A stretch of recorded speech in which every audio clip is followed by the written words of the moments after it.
采花了。快呀快！呀呼！我呀。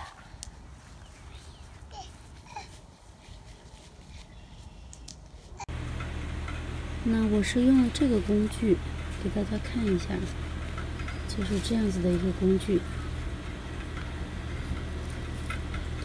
之后这个头上面是有一个这样子分叉的，就是这样，稍微用点力，往上起，整一颗就出来了。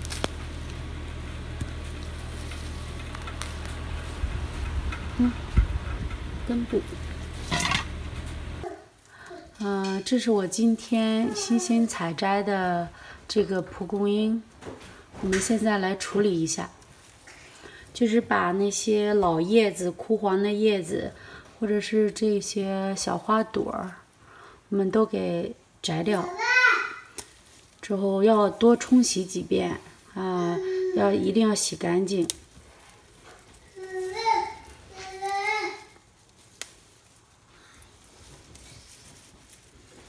这些都要弄掉。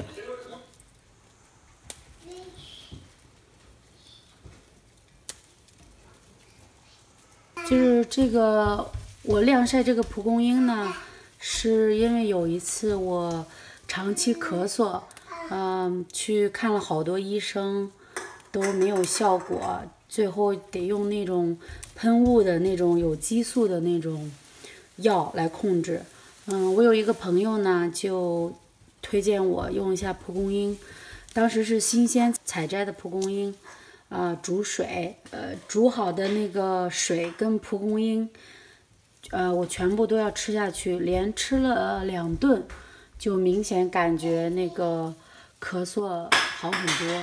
每到春天或者是夏天的时候，我都会采集一些，之后把它晾干。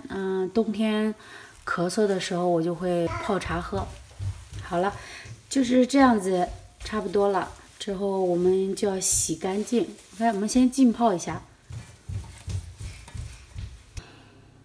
这个蒲公英呢，至少要用清水，来回冲洗4、5遍，直到这个水是干净的清水，不浑浊了，那说明我们就洗的差不多了。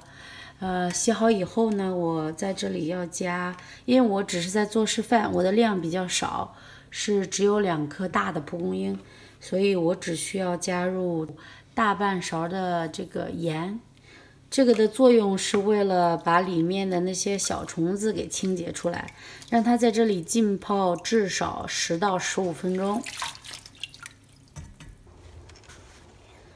就要把它放在外面这样子暴晒3天。我给大家看一下，你看这个的话，如果那个小花朵或者小骨朵没有摘的话，它一晒就变成这个样子了。这个要摘掉，对。爸爸。这不是粑粑，这是妈妈晒的蒲公英，宝宝。是妈妈晒的蒲公英，不是粑粑。